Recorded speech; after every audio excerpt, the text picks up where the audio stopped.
சத்து மாவு இது 2 கப் இருக்கும். ஃபஸ்ட்டு நான் 1 டேபிள் ஸ்பூன் நெய்யில் முந்திரி திராட்சையை நான் வறுத்துக்கிறேன்.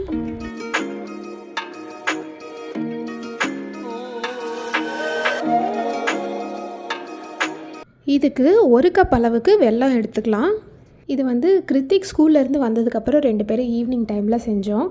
பாப்பா தூங்க வச்சுட்டு நாங்கள் செஞ்சோம். அதனால் நான் செய்கிறேன் அப்படின்னு அப்பப்போ அவன் குறுக்க செஞ்சுருப்பான். இது கூடவே 2 ஏலக்காய் நான் தட்டி சேர்த்துக்கிறேன். இது கூட கொஞ்சமாக 1/2 டம்ளர் மட்டும் தண்ணி சேர்த்துட்டு இந்த வெல்லம்லாம் கரையிற வரைக்கும் நம்ம ஹீட் பண்ணிக்கலாம்.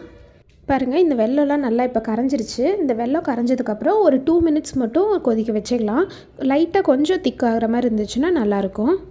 பாருங்கள், இந்த வெல்லம் லைட்டாக கொஞ்சமாக திக்காயிருக்கு. இந்தளவுக்கு இருந்துச்சுன்னா போதும். நம்ம ஸ்டவ் ஆஃப் பண்ணிவிட்டு நம்ம சத்து மாவில் கலந்துக்கலாம். இது நல்ல வெல்லம், புது வெல்லம் அப்படிங்கிறதுனால நான் அப்படியே சேர்த்துக்கிறேன். நீங்கள் சேர்த்துறதா இருந்துச்சுன்னா வடிகட்டி சேர்த்துக்கோங்க. ஊற்றுனதுமே